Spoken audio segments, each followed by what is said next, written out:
course you have already, but if you haven't, that one person out there out of our millions of listeners who has not, like and subscribe. Follow us on whatever platform you like to follow podcasts on. You can also join our Facebook group, Pro Life Without Borders. And if you join, then you can have some feedback and you can let us know what you think and tell us what you want to hear about. Yeah. Yeah, so this is our 5th week. Also, the first time we've had 2 weeks with the same camera. Yeah. Also, are you wearing the same dress you wore last week? I am wearing the same dress I wore last week. Isn't it crazy? It's bizarre. Man, kids these days. Listen, the struggle can be real. The struggle is real. So one of our goals, which we are not necessarily knocking out of the park, is to always start with like a piece of news. We realize that there isn't always something. And I feel like if you have like this thing, we're always going to start with a piece of news, then you kind of end up grabbing something that's maybe not relevant. Yeah. Or it's hard. So there will be times we start with news. What we're going to talk about today is actually old news and potentially new news, depending on how the upcoming presidential election goes. Oh, it's election year. Oh, I really struggle with election years, especially because it's like at the same time as football season. Is it? I don't. It keep up is. with Sort of. And so it's just like football, politics. Like there's nothing else to look at. Like nobody's posting cat videos anymore.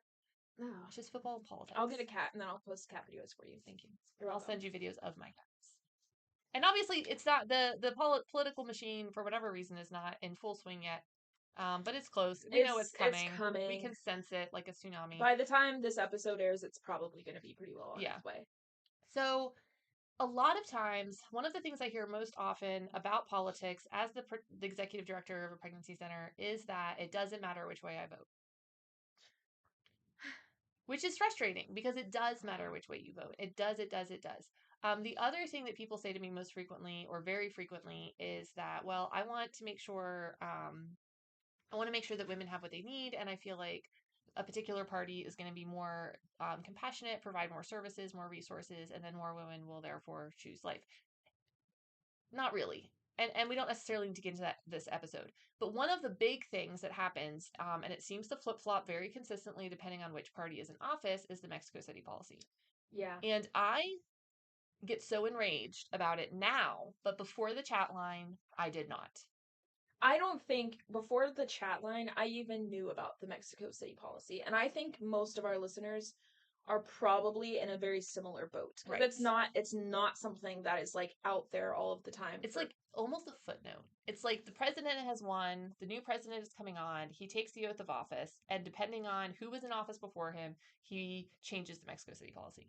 Right. And all the pro-life world gets mad about it, and everybody else doesn't even notice. So that's what we're going to talk about today. We're going to talk about international funding for abortions. We're going to talk about funding overseas, and we're going to talk about why that makes such a big difference with our international chat line, meaning Promise of Life Network's international chat. Yeah. And it's deep, y'all. Like, buckle up. Yeah. So I am reading from a global health legislative policy website. So this is like solid stuff. This isn't just, we're not making it up. Yeah, we're not making it up, which is why we're reading it, because otherwise it would be made up and we'd probably get it wrong. On January 28th, 2021, and you might be thinking, wow, that is old news. It is, but remember, if we get a new president with a new political party, it will change again. Yeah. Okay? President Biden issued a presidential memorandum revoking the January 23rd, 2017 presidential memorandum, i.e., something that Trump did as soon as he got into office, the Mexico City policy, thereby rescinding the PLGHA policy, which is a very long acronym that means that it expanded the previous Mexico City policy. Okay, so what is the Mexico City policy? It is a policy that means that the United States government will not provide health assistance to global organizations or foreign NGOs. Yeah, nonprofits. Yeah, if they perform abortions or if they actively promote abortions as a method of family planning. So Trump comes on, he gets elected in 2016, he takes office in 2017, he reinstates the Mexico City policy. I want to say it was like one of the first things he did. Yeah, or if it was it like the first thing. Like it was early. He was on it. Yeah, he was on it. And he basically said, okay, the US is no longer providing funds to overseas for abortion. Yeah. And then as soon as Biden took office, he said, hold up, again, one of the first things he did Because if you see, President Trump did on January 23rd, Biden did on January 28th. So we're talking like the very first month they're holding office. Biden said, no, we're changing this, and we're going to go ahead and start providing funds for abortions overseas. And so what does that mean? And we want to talk about what it means from a policy perspective and from a funds perspective, but we also want to talk about what it means from the person's perspective, because we have those perspectives now. Yeah, we have a lot of those perspectives. So going back into this, the Biden administration has noted that U.S. global health and development assistance are critical tools for supporting women's health, access to contraceptives, and gender-based violence prevention and response programs, and for working with local partners around the world to confront serious health challenges, blah, blah, blah, blah, blah. Yeah. So basically what the Biden administration said is, well, we have to fund these organizations because they're doing all this great work. And if we don't fund them, then they can't do it. Yeah. Which is kind of insulting to the nationals who are against abortion. Yeah, it's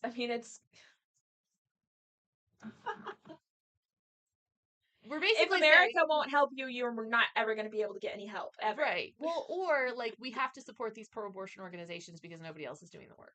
Right. Because we don't know anybody in any other country that's doing pregnancy help. Really, maternity, really well. Like we don't have names of those people. Maternity homes, training centers for women so that they can leave violent situations, human trafficking, shelters.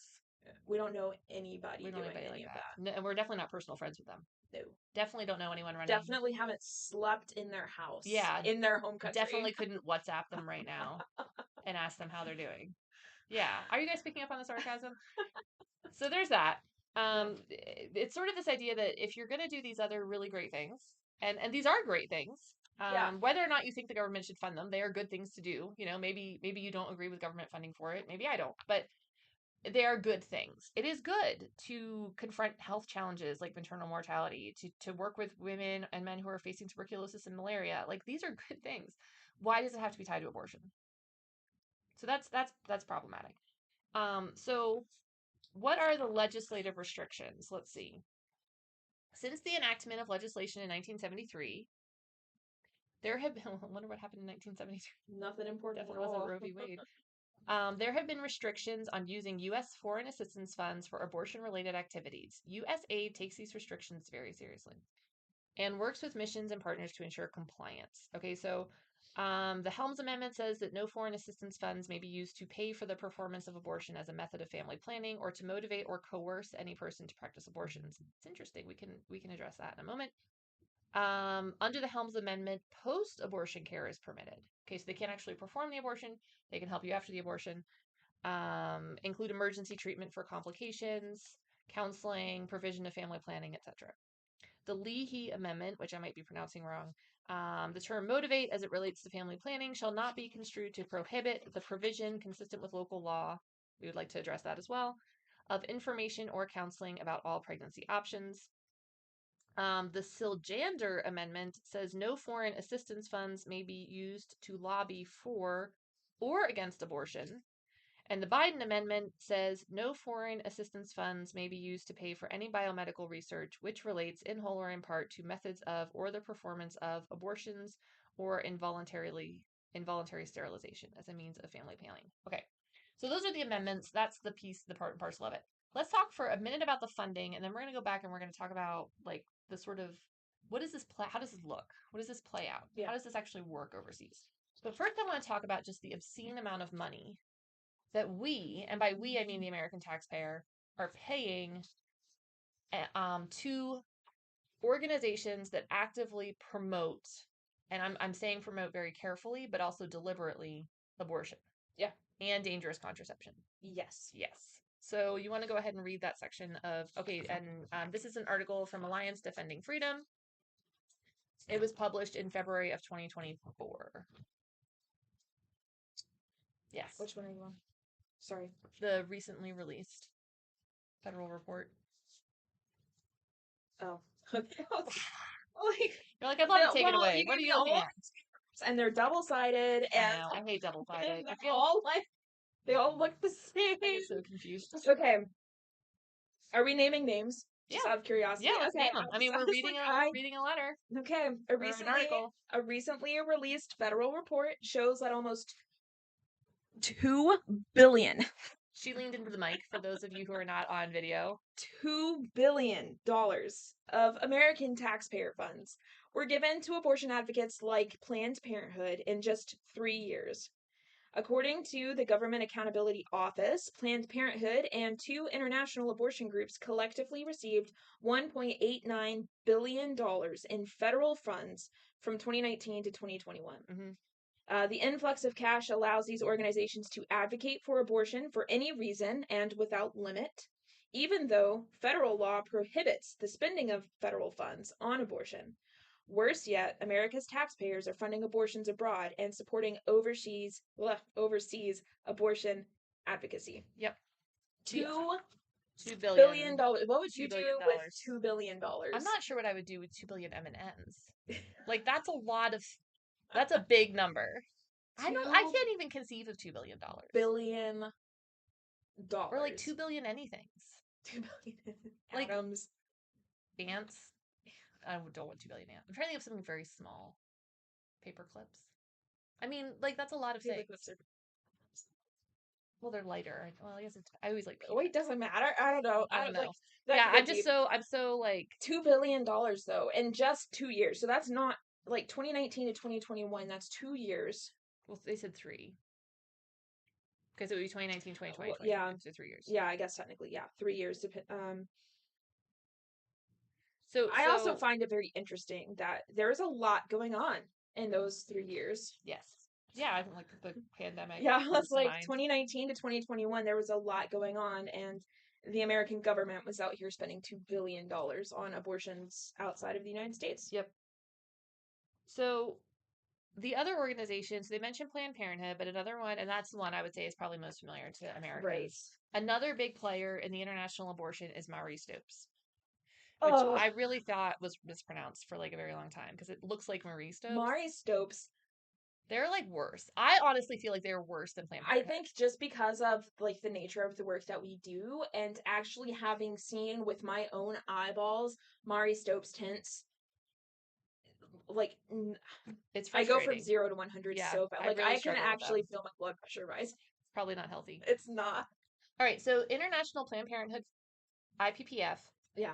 Which is, for those who don't know, is like Planned Parenthood's overseas arm. Yeah, overseas arm. Yeah. Operates in 146 countries worldwide and received over $2 million from the United States government. In 2022, IPPF provided 5 million abortion-related services. IPPF aggressively promotes abortion, which we will talk about, pushing countries all over the world to legalize elective abortion. MSI Reproductive Choices, which is Marie Stopes International, is the second international abortion organization that the United States consistently supports with taxpayer dollars. MSI operates in 37 countries and describes performing abortions as part of its mission. In 2020, it provided 4 million abortions and post-abortion care services. MSI boasts about training community health workers to provide chemical abortions, and MSI works to overturn pro-life laws in countries like Kenya, where we work, Sierra Leone, where we work, Malawi, where we work, Bolivia. I don't think we've ever had a Bolivia. We've had a client from Bolivia. And Nigeria, where we work. By 2030, MSI expects to provide 1 out of every 3 abortions in countries where it operates. 1/3. That's its goal. 1/3. Between 2013 and 2021, MSI received $51 million in American taxpayer dollars. So let's talk about what this looks like on the ground. So those are big numbers. And I think sometimes when there's a big number, it makes it very hard to conceptualize. Right. Like, and honestly, I'm not great at conception. $2 billion. Yeah. $2 billion, $5 million. Even just $1 million even is just a lot. $500,000. Like our entire operating budget and our annual operating budget for a year is less than $1 million. Right. Like it's like 700,000. Yeah. And that feels like a lot of dollars. It is a lot of dollars. It is a lot of dollars. But these are like huge amounts of dollars. Yeah. So let's go back to the first document that we were talking about and let's look at these amendments because I think it's really, really interesting, these legislative restrictions. So the Helms Amendment says that no foreign assistance funds may be used to pay for the performance of abortion, okay? As a method of family planning. Or to motivate or coerce any person to practice abortions. So let's talk, we're going to share a story because stories are how we learn. Yeah. right? That's why I already Jesus know used the story parables. you're going to share. And this is a true story. Jack. Now, we are not sharing this individual's name, but we can share, I feel like we could share the country of the location because it's, Yeah. I don't think you care. Yeah. And it's a he. Yeah. So, and who was it? I was the one that took it as a supervisor, but we had a volunteer on chat at the time. I believe it was actually a former staff member that was on, I think. Okay. We don't remember. Anyway, this gentleman messaged us, which is first of all very unusual. Yeah, because we do 99% get men. of our messages are women. Yeah, we do get men on the chat line from time to time, but it's very rare. And if they are messaging us, it's typically because they're messaging on behalf of a woman. Yeah. So like I would say most of the time if that's happening, it's someone in the Middle East. The woman doesn't speak English, doesn't read or write. And culturally. Yeah. he wouldn't feel comfortable with her just talking to someone anyway. So he talks to us and we talk to both of them. It's essentially like together. Yeah. Okay. Anyway, this gentleman messages us, and it's the middle of the night for him because he's in Kenya. And it's not the middle of the night for us, it's late in the afternoon. Yeah. And he starts, it was a weird way to open a conversation because he starts talking about like how he thinks abortion is such a good thing and how abortion helps women and how he wants us like to kind of like affirm. Like it was almost like he was fishing for us to tell him he was doing a good job. Yeah, like he was looking for validation. So imagine this, it's the middle of the night, this gentleman is awake and he is on the internet looking for someone to validate the fact that he is an abortion provider. Yeah. And he's working for IPPF. He's working for Planned Parenthood. Yeah. And so lo and behold, he gets me. Because whoever's chatting is like, I'm not doing this. Yeah. Like, where is Sarah? Get Sarah on the chat because I'm not talking to this guy. What's happening? And I'm me. And so I just let him have it a little bit. I'm like, no, you're not helping women. Yeah. Like abortions are harmful and they hurt women. And this is what the Bible says. Are you a believer? And in short, you did not validate him. There was no validation. But we talked about like the Bible. He confessed to being a believer. Yeah. We talked about what the Bible says about life, about knitting children together in their mother's womb. We talked about the harm that abortion causes. We talked for hours. Yeah. And by the end of this conversation, these are his words, not mine. He had a Saul to Paul experience. Yeah. He had, in the course of that few hour conversation, completely changed from I'm doing abortions to I'm not going to do abortions. But that's really awesome. That's phenomenal. Yeah. Like this man rededicated his life to Christ. He went to work the next day. They didn't even fire him for like a month. Yeah. Which I thought was amazing. Yeah. He started turning women away. Yeah. The very next day, because we messaged, we were like, hey man, how's it going? And he was like, the girls started coming and asking for abortions and I sent them to the pregnancy center. Yeah. And eventually one of our other pro-life contacts helped him get a job in a hospital. Yeah. Like a non-abortion performing hospital. So there's a few things that are really important to know. First of all, why was he working if he was a Christian and honestly not really comfortable with providing abortions? Obviously not, because he was seeking validation in the middle of the night from random That's Facebook a tortured pages. soul. Yeah, that's something's going on there. Yeah. Why is he doing it? And this is what he told us. They pay better than anyone else. Yeah. Their facilities are better than anyone else's. And there is a certain amount of prestige that he had by being able to tell people. Now, he wasn't saying he did abortions, but being able to tell people he worked for an American company. Sure. An American company that has $2 billion U.S. taxpayer dollars to So we have taken, and when I say we, I mean the American taxpayer, because this is on all of us. Yeah. Right? This is national guilt. This is national responsibility. And I can vote against it, and I can campaign against it, and I can advocate against it. But at the end of the day, the blood is on my hands. Yeah. Because I pay American taxes. Yeah. And I'm not saying don't pay your taxes. Please pay your taxes. Pay your taxes. But there's a certain concept of national guilt, and we all have it. Yeah. Because we live here. We're all paying it. And what's frustrating to me is that money that's taken out of my paycheck from Promise of Life Network, which does not provide abortions, actively works against abortion providers. Like, all of the work that we're doing, a chunk of my change funds the very abortions that I'm trying to stop in Kenya. Right. Yes. Frankly, better funded than us. Yeah. Yeah. Like, that's just the reality of it. So this guy's getting his taxpayer check to work for IPPF and provide abortions. Now you're saying, oh, no, Sarah, you just read this amendment that says that you can't provide abortions. Money is fungible. Okay. Mm-hmm. Fungibility. That's the lesson we have here. So I'm going to use you as an example. I know you hated that last week. You're the only person last week I was like kicked out in the snowstorm and like I wasn't this is Tiny Giraffe. I'm going to use which this as an example. Which happens to be from the same country from that Kenya. Our friend is from. This tiny Kenyan giraffe. Okay. So this tiny Kenyan giraffe asks me for $5. Okay. And I say, okay, Mr. Giraffe, but you can't spend it on candy. Okay. You can't. Yeah. And but he needs $10. He already has $5 to spend on his lunch. Yeah. And his lunches cost $5 and he wants to spend $5 on candy. And so I give him $5 and say, but you have to spend it on lunch, Mr. Giraffe. You cannot spend it on candy. So he takes the $5 he got from me and he goes and buys his lunch. What does he have left? $5 that he's going to spend on candy. Yeah. And then Mr. Giraffe is going to need a dental appointment, except he has no teeth. Giraffes have teeth. No, this one doesn't. Oh, I was like, wait. His mouth doesn't even open. He only has one ear, all right? He's clearly struggling. He is really cute. You're like, you have no right to be working overseas if you don't even know about the dentition of giraffes. No, this individual stuffed giraffe is not teeth.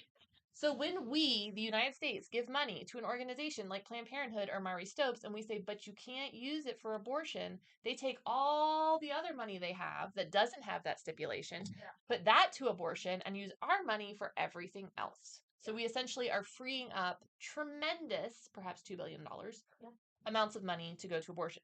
Okay, so that's the Lee Amendment. So just don't even get me there. Or the Helms Amendment. I'm sorry, that's the Helms Amendment.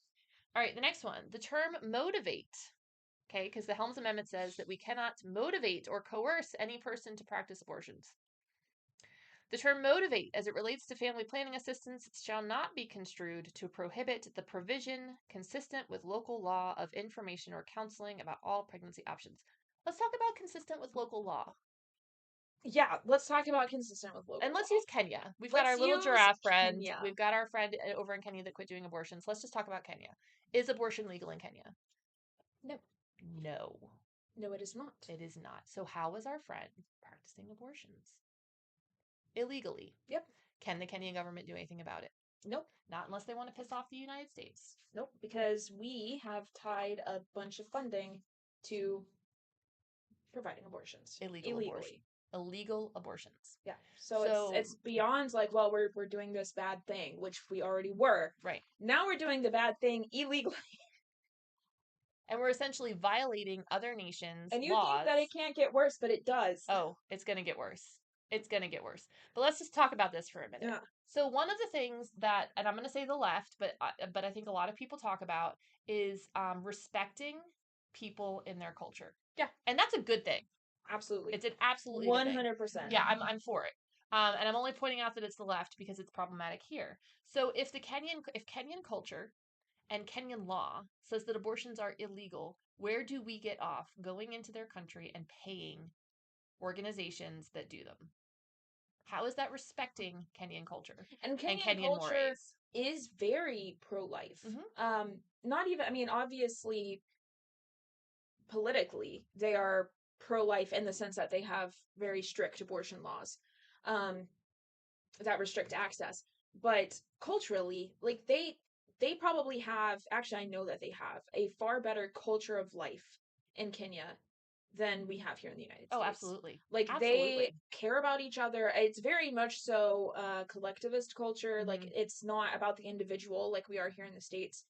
And I've been to Kenya, so I have seen Kenya with my own eyes, and I can tell you, like it is culturally just so much different. Yeah. And a lot of it's in a very good way. Yes, in a very positive way. Yeah.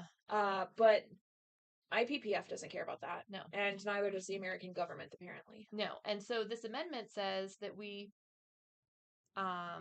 should not, let's motivate, shall not be construed to prohibit the provision consistent with local law of information or counseling about all pregnancy options.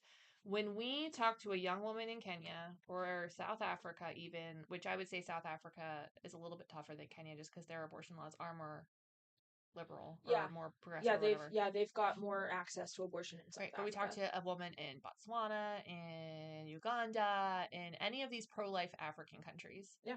When you present all of their options to them, they choose life. Yeah. So if these organizations overseas are providing abortions at such a rate, there is no way they're presenting these options to these women because these women want options.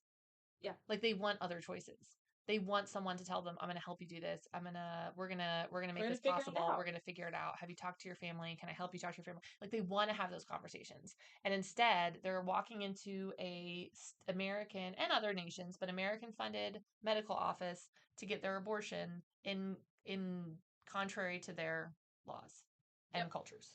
Yep. And I think it's important to note because we do talk with women from these countries on the chat line on a daily basis. In fact, if we're being totally honest, I'm on ChatGPT right now. Yeah, we're just like, we're recording and then we check it. So like right now there are Kenyans out there who are asking questions. And they're reaching out to us. Now we do have things in place to help facilitate that. Mm-hmm. But this whole ministry that we have started as an accident. We did not set out to do this. It happened.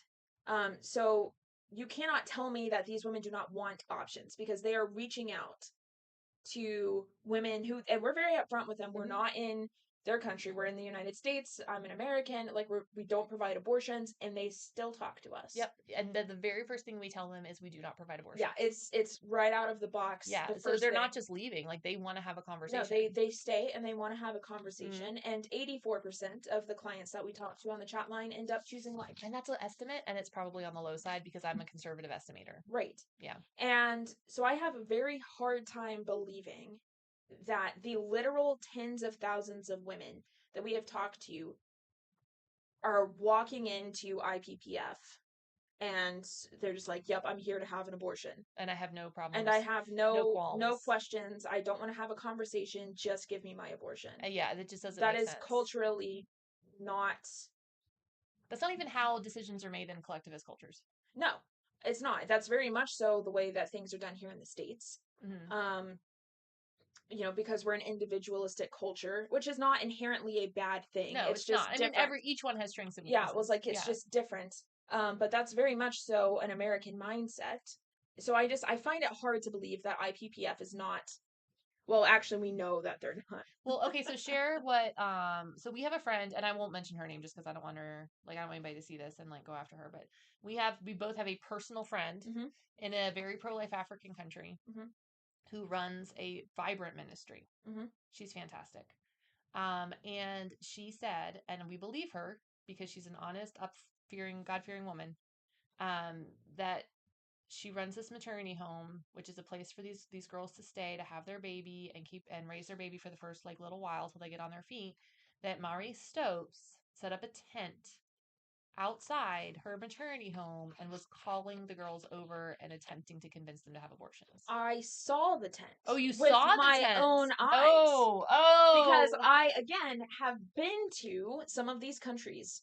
And that's not to say that I'm an expert on African culture or anything, but it is saying that like I've been there and I have literally seen the tents. Yes. In question. Yeah. And they're actively trying to recruit these girls to leave their place of safety, their haven, the maternity home, and come into the tent. A tent! Where they're receiving, by the way, at this maternity home, which it's more than just a maternity home, because they are also training women. They are equipping women to do jobs, to take care of themselves and their families. They are empowering women. That's the word I was looking for. It's way bigger than here's a place to stay. They're feeding them. They're teaching them how to garden, how to care for animals, which is a big deal. They're teaching them how to sew, how to cook, how to do hair. So they're doing all of this while addressing like other systemic issues that this particular community has. Like when we were there, one of the main concerns was menstrual health and menstrual hygiene. And so not only is our friend like doing all of this work to help these mothers and empowering them to take care of their families, they are doing so while also taking care of their community because again, community is a very big deal. And they're doing, reusable menstrual pads and like all of so they're amazing. They're amazing. And they don't have $2 billion. No. And then there's stinking Mari Stopes and their stupid tent. We get real mad. It makes me livid. It's ridiculous. Because if our friend had $2 billion, could you imagine? She would have reformed the entire nation by now. She is changing a huge square mileage of her community. Quite frankly, probably a solid quarter at least of her country. On like $20 a month. Right. I mean, honestly, and she'll reach out to us sometimes and if you want to support, and like I said, we're not mentioning her name because we want to protect her. But if you feel like this, if you're thinking, man, I want to help that person, please email us Contact podcast us. at promiseoflifenetwork.org. We will tell you how to send funds over there. And let me tell you, it will be used. It will be It used. will be used. And And it will be used to I help can women. personally vouch for it. Like I've been. They were so hospitable. I stayed in this person's home. I ate their food. I I mean, knitted her a hat. they took such good care of me while I was there. I talk with her all the time. And I love her. And so it just baffles me. Like if she had $2 billion, the world would be changed. Oh, yeah. But instead, the U.S. Instead, she has to fight our tax dollars yeah, outside her own maternity home. yeah. Outside the maternity home But she instead, runs. the American government has given just insane amounts of money to Mari Stopes And Planned Parenthood. and Planned And Parenthood. others. And we haven't even gotten into like the actual practices of what's going down at Mari Yeah. Stopes. It's just like their presence is bothersome, and we haven't even gotten to the worst of the worst. Yeah, and we will. That will actually probably have to be a separate episode. It probably because will. we're really going. We're really going today. Deep. So the other thing that we have to consider. So this is as a nonprofit leader, leaders, because you are also a leader, even though you're not the leader. You know, you are a leader in this nonprofit ministry. We had to consider: is it right for us to use money that donors have given to local ministry for this international ministry? And I'll tell you right now, first of all, every single donor is behind us. Yes. Like I mean, there's grants that are restricted that are like, hey, you have to use it in this area because of how their charter's written. But donors are like, absolutely, like, we love the international ministry. We love what you guys are doing. But in the beginning, we had to really wrestle with that. Like, is this okay? Are we taking resources inadvertently from local help, whatever? And the thing that we came back to is we are paying for the abortions overseas already. Yeah. Like, we're paying Our for money it. is already tied up in this whole scenario. Yeah, like we are fighting our own money. Literally. We're literally fighting our own money. And so it's not even like, we can't even say this isn't our responsibility, because it is, because we are causing the problem. And by we, I mean Americans. If you pay taxes, which you should, you are, I hate to say it, but you're part of the problem. Right. That's just the reality. That's where things start to get really wonky, right? Because the Bible says to pay taxes. We should pay taxes. I'm sure that the government in Rome did not always send their money to the best causes. Yeah, I can't. They did lots of overseas fathom help, but they were also conquering like everyone and paying. There was a lot going on. There was a lot going on, and Jesus paid taxes. Okay? I don't think it's a stretch to say that Rome probably misappropriated a little couple of coins. Maybe. Jesus paid taxes, and Paul tells us to pay taxes, and so we need to do that. Paul, right? Paul was the one that said to pay taxes. Yeah. And it's kind of a safe bet if you're talking about the New Testament. Honestly. I'll say. Like, if you're ever in Bible trivia and you're sure it's not Jesus, it's probably Paul. If it's the New Testament. If it's the New Testament.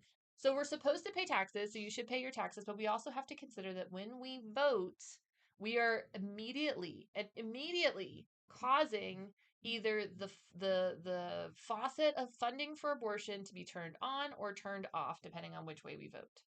Yep. And it's killing a lot of overseas babies, and a lot of them are in Africa. It's also killing overseas women. Yes. And we'll get into that probably in a different episode, but it's not even just about the babies at this point.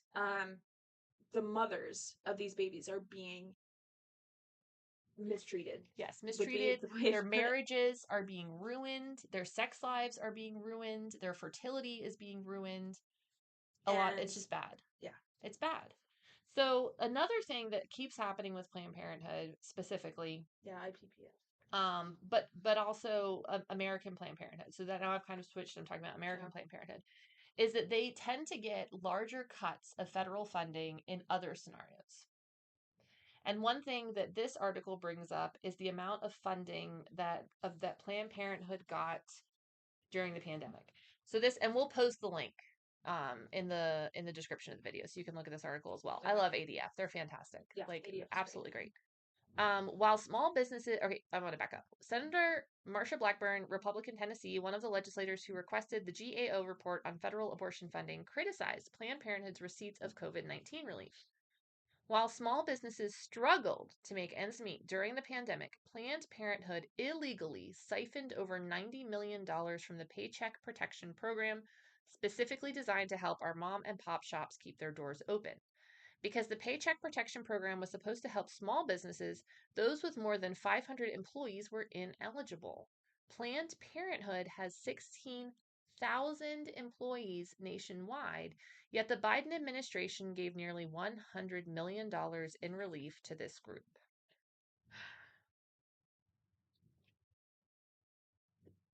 It's frustrating. Yeah. And it's not just frustrating because it's a lot of money, and we would like a lot of money, because sometimes people get mad about that. Yeah. And I could get mad if I got $10 and someone else got 20, and I should say, well, I want 20. Okay, well, whatever, Sarah, get over yourself. But these are our dollars. Like, these are our tax dollars. This is not someone else's money. This isn't some rich person. Yeah, this isn't a private donor spending their money the way that they want to. Right. And this isn't like people get mad at corporations and like the CEOs making all this money. Okay, you can get mad at them if you want. I don't care. That's your business. But it's their money at the end of the day. Like they earned that money through selling a product or creating a service or something. And you can disagree with how they did it or what they did or whatever. But the reality is they earned it in some form or fashion. This is our money because we are required through involuntary philanthropy, also known as taxation, to give our money to the government. And if you don't give your money to the government, they get really mad. Yeah.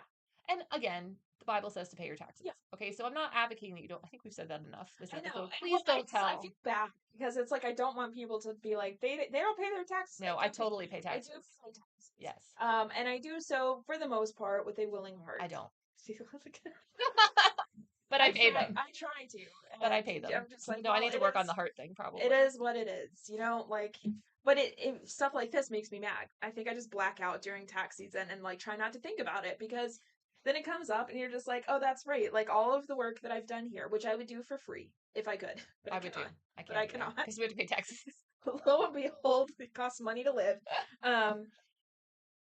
Is just going to the problem. It's like a never-ending cycle. It is. Like we work and raise money to fight abortion, both locally and overseas. We get our paycheck.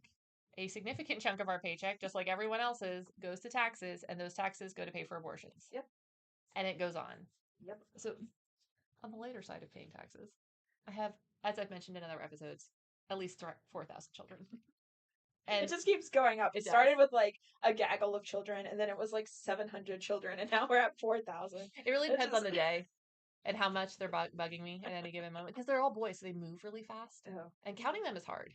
So maybe there are more. Maybe. I have You've 6. lost track. I have 6 children, but it feels like 4,000 sometimes. Anyway, my second son, so incensed over taxes. He doesn't even pay taxes? We went to Dollar General. And he had his little, like, dollar to buy something that was $1. And I knew he was going to have to pay a 6-cent tax because state tax in Pennsylvania is 6 cents. Yeah. So I'm like, I'm not going to, like, this.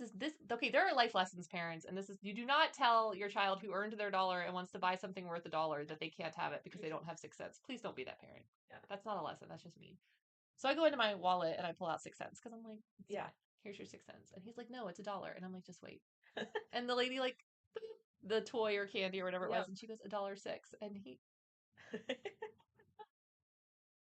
but he pays. He takes my 6 cents and gives it to her, holds up his receipt in righteous fury and goes, little kids shouldn't have to pay taxes. Like it should be like being reverse carded at the Dollar General if you're under the age of 15. But I think that's that I would be like opposed to that, but that's a different podcast. That's a different podcast. But I think that's the thing. Like that's a very tangible thing to him. He had a singular dollar. Yeah. Okay. Man, I'm just impressed that he found something to buy that was only $1. Because even what it was. $1.25 like now. or something. I don't even know. Yeah. But and 6 cents of his dollar, more or less, ended up going to this government that he doesn't really understand. I mean, not that I do. Does he know that 6 cents could have funded?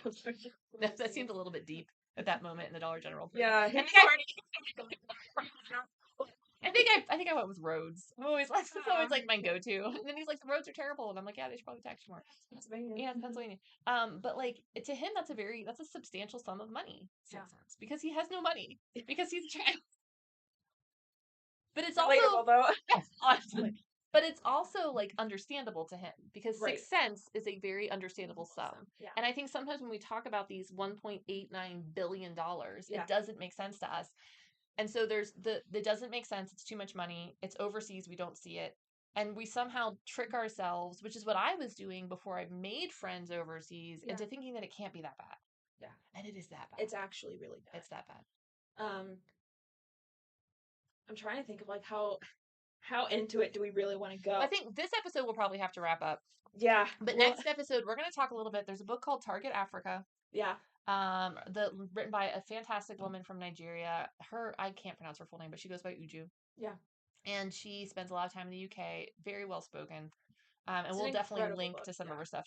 She's incredible. Like, I want to meet her. Like, Uju, if you're watching this, hi, please come be our friends. Fans. We are your biggest fans. Like, so English big. Speaker. Please come speak at our break. No, I don't think I can afford to fly her here from Nigeria. But we love what she does because she basically looks and says, listen, this is not what my country wants. Yeah. This is not what Africa wants. And she really goes into like the cultural aspects of why Africa does not want this. Right. And it's more than just because I also think that there's danger in taking one person of a demographic or a psychographic and making them like the spokesperson. Right. But she really explains how like the pro-choice groups in Africa, how they all lead back to the same place. Yeah, which is like also funded by America. It's so and the West. Well, she talks more about the West, and I think like, she probably is more connected to the UK. It's so well done, which is fine because I think Mari Stopes is much more connected to the UK, even though they take American funds too. Yeah, they're pretty non-discriminating. Like, anyway, so let's bring it back. What does the Bible say, Mikayla, about people who are vulnerable and people who are hurting? Should we exploit them? No. We are to protect them. Yes. And we are to speak for those who cannot speak. And also, just to put it like even more succinctly, we're not to kill other people. That's thou shalt not kill. Yeah, it's just kind of... It's pretty clear. It's pretty clear. That's not a gray area. Yeah, there are a lot of issues I think that you could argue are gray areas. Thou shalt not kill is not one of them. It's not. And I realize, talking to you, our dear podcast listener, that politics are complicated and that you're voting... You may not be a single issue voter. I'm a single issue voter. Same. And it helps that the party who tends to be more pro-life also tends to align with some of my other beliefs. Yeah. I understand that it can be much more complex if you don't have that benefit. However, when considering your vote, think about the Mexico City policy. Think about our friends overseas who they called us when Biden was elected. They contacted us devastated. Because they knew the next thing that was going to happen is abortion was going to start running rampant in their country, funded by the United States again. Yeah, and I remember like talking on video call with some of our partners overseas and them saying that they held essentially a day of mourning. Yeah.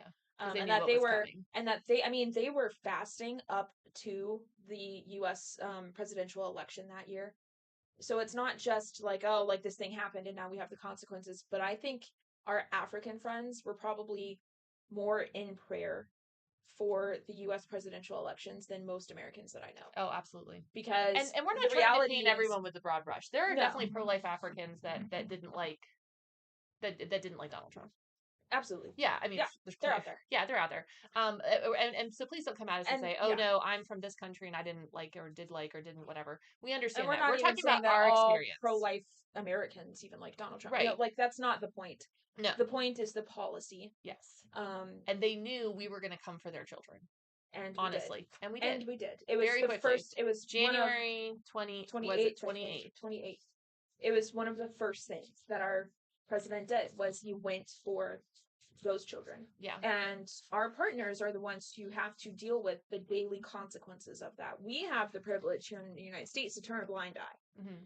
And not only do we have the benefit of turning a blind eye, we have the benefit of saying, look at our tax dollars that are helping starving children because we're sending rice to these countries. With serious health challenges, maternal mortality, tuberculosis, malaria, AIDS, women's health. Like all of these things, which are good things. And we, I think, use those as a crutch or as a Band-Aid to be like, look at all of this great without wanting to acknowledge the fact that most of those programs are tied to abortion funding. Right. And we'll get into that, I think, in another episode. But if they want our help with those things, they must have our abortions. Yeah. Is essentially what we told them. Not only are we hurting children, and we're hurting women. We are making their governments complicit. Yep. And we're hurting people like our friend in Kenya who had that Saul DePaul experience because he will forever have blood on his hands because he was tempted by an organization that had prestige and that could pay him better than a national Kenyan organization. Yep. And that's on us. Yeah, it is 100% on us. So when you vote, I'm not telling you how to vote. No. And I'm not even telling you that you have to take the Mexico City policy and change your vote. I'm just saying consider it. Read about it. At the very least, Yeah. be educated, because we have the privilege of being able to live our lives without really putting much thought into it because it doesn't directly affect our daily life for the most part. Our friends in Kenya and in other countries do not have the same privilege. No. And abortion there is much messier than it is here. Yeah. I mean, the stuff that's going on is horrendous. It's pretty bad. So, thank you for joining us. Again, this was a little bit of a heavier episode, but we did want to make sure that you're aware of this policy and how it impacts our brothers and sisters overseas. But please know that God is bigger than the American government. absolutely. And God is bigger than the Mexico City policy or the lack thereof. And we need to put faith in him and trust him that he has a plan and that he will see it through. So, I also think I just want to remind people that, like, yes, it sounds awful, and the Mexico City policy being rescinded was an awful thing. But there are organizations in Africa that are doing incredible work, and they're doing it with very little. They're doing it with very little. And so, if this is something that is on your heart, if you are concerned about where your taxpayer dollars are going, specifically regarding abortions overseas, if you want tangible ways to help some of these pregnancy centers or these women who are doing all of this fantastic work that I can personally vouch for, Yep. please reach out. You can email us at podcast@promiseoflifenetwork.org. And I am more than happy to talk with you about what some of your options are if you are interested in helping, because our money is going into this issue. Yeah. So whether or not we want it to. Whether or not we want it to. At this point. So we are all obligated. Yeah, and you can support us, promiseoflifenetwork.org/donate. So don't go to promiseoflifenetwork.org/donate and say, I want my money to go overseas. We can't do that right now. That's not really part of our charter.